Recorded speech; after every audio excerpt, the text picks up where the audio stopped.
So the Buckeyes looking to start fast against the Hoosiers as we welcome in Tony Gerdeman from BuckeyeHuddle.com. Gerd, thank you for joining us on College Ball Weekly.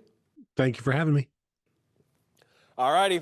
Number 5, Indiana. Number 2, Ohio State. Has there ever been an Ohio State-Indiana matchup this big? You know, I don't think so, but I have been seeing clips on Twitter of the 1996 game in Bloomington where the Ohio State fans stormed the field after the win because they had clinched the Rose Bowl and tore down a goalpost. So maybe since then, but this is as big for both teams, and that one was just big for Ohio State. So if there's been a bigger one, I haven't. It's been a minute. Indiana could clinch a spot in the Big Ten championship game with the win over Ohio State. Of course, they haven't won in Columbus since 1987. It's been a long time since the Hoosiers have been competitive. 2020, that was a good Indiana team. And it's funny how the transfer portal works. They lost Michael Penix Jr. to Washington in the transfer portal, and Penix led the Huskies to the College Football National Championship game a year ago. And then they picked up Curtis Rourke from Ohio in the transfer portal, one of several portal additions for Curt Cignetti. And Curtis Rourke has really been the keystone of this Indiana revival. Yeah, you know, Curt Cignetti brought a bunch of guys with him from James Madison and the like, but Curtis Rourke from Ohio, it gives them that veteran presence at quarterback who can run the offense, who can make every throw, who can keep plays alive. Was able to run the ball quite a bit at Ohio, has not needed to do that at Indiana yet.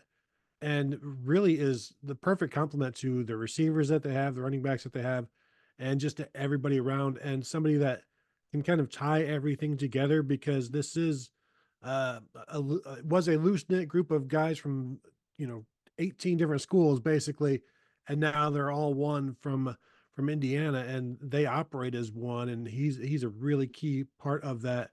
And just a really, really experienced guy, a guy that defensive coordinators have to be wary of because he can do so many different things, and he's seen so many different things. Yeah, he played in the MAC, but there are high-level players in the MAC, and he was one of them, and now he's a high-level player in the Big Ten. At Ohio, Rourke was a dual threat type guy. He hasn't run that much at Indiana for a variety of reasons, but considering how susceptible the Ohio State defense has been to the quarterback draws and the quarterback scrambles, that's an area I think of concern for the Buckeyes, is containing Rourke if things break down and he starts to run outside the pocket. Yeah, and we've seen over the past month or so and probably beyond where it is a part of the offense of Ohio State's opponents to get the quarterback running. And if your first or second read isn't there, go ahead and take off and find the open zone. And that's something that Ohio State has struggled with. And they've given up yards. You saw Dylan Raiola rush for like 42 yards in the first half of their game when he came in with like negative 59. And then a week later, Drew Aller did it again, or whenever it was, Drew Aller did the same. And he had a bum knee, and he was still running the ball. So I think one of the key things here is they know that Curtis Rourke can run and is likely going to run. It's kind of similar with Ohio State, and whether it's Will Howard or JT Barrett or Justin Fields, when they have quarterbacks that can run in big games like this, they tell the quarterback, get the yards any way you can. And that may mean 16 carries for Curtis Rourke on Saturday, because they need every single first down they can. They move the chains, they keep the ball out of Ohio State's hands, they get closer to the end zone, they end up with points. And a lot of that's going to be picking third down up on your feet, on the running with Curtis Rourke, and keeping plays alive and attacking a secondary that can be attacked. They've shown that they can give up plays, but you also have to make them. And Indiana's got the receivers to do that, and they've got the quarterback to get them the ball. How concerned are you with the slow starts we've seen the last several weeks from Ohio State?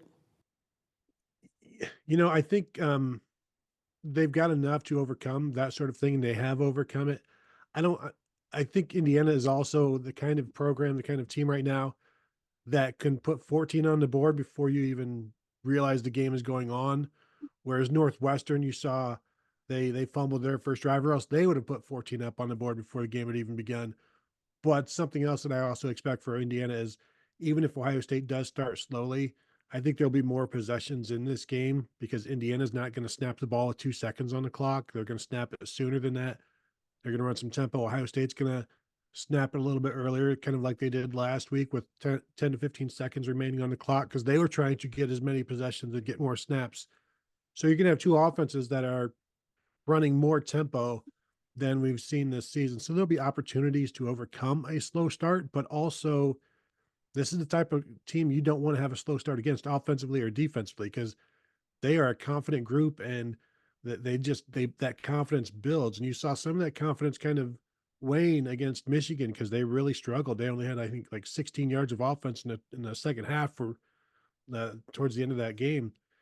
And so they start to question things a little bit. But if Ohio State gives them no reason to question things, or if things are going well, like imagine Indiana putting up 151 yards of total offense in the first two drives like Northwestern did.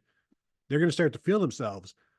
But also, Ohio State can dictate some of that momentum because they do really a good job of adjusting after those first couple of drives. They've done it all season long. So even with a slow start on defense, by the third quarter, you're like, "Eh, where did the advantage go?" Like Ohio State shuts things down pretty well, and they gave up 100 yards of total offense after those first two drives last week, and I think the bulk of that may have been on the last drive. So they do a good job of overcoming these slow starts. If they can start fast, keep the crowd in it, then that's what they're looking for. Hoosiers have not played since that close win over Michigan, their closest win of the season, a 20-15 victory over the Wolverines in Bloomington. Having a week off, Indiana's put that to good use. Curt Cignetti says they're as healthy as they have been in a while, and perhaps the Buckeyes need to expect the unexpected since Indiana's had 2 weeks off. Yeah, and you've got 2 weeks off, and I even asked Jim Knowles about this because it's Ohio State, so whatever they prepare for, the opponent is always going to add something they haven't seen before, something they haven't done before. And Ohio State has 10 games of film of what Indiana has done. So it's like, this is what we would expect, but you also then have to expect the unexpected. And one of the interesting things that Will Howard had to say about that is, we're Ohio State. That happens every single week. Like every single game they play, there is stuff they haven't seen because that's how opponents have to approach Ohio State. They have to show them, they have to do things that they haven't shown before to try and catch Ohio State off guard.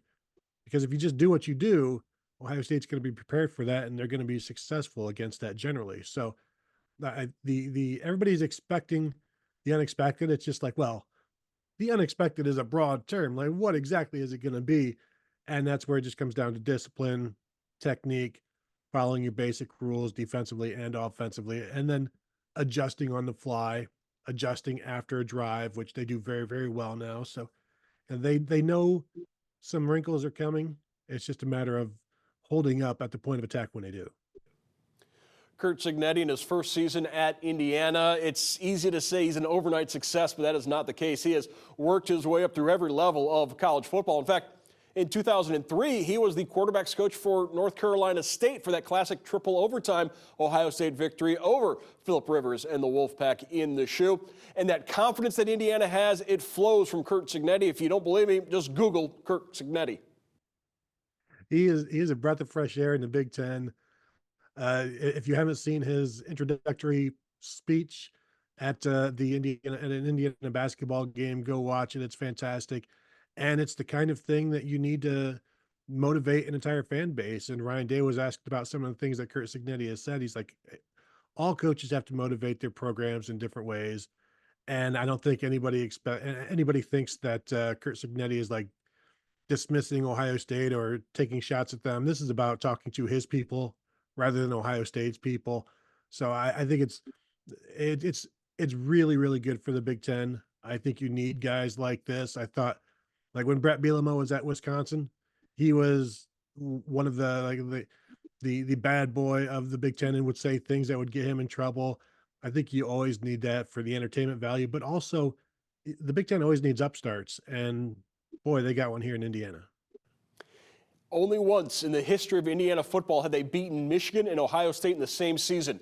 1987, they beat Michigan. They're going to try and beat Ohio State, but the Buckeyes will have something to say about that at noon on Saturday. I want to thank our guest, Tony Gerdeman from BuckeyeHuddle.com. Gerd, once again, thank you. Thanks for having me.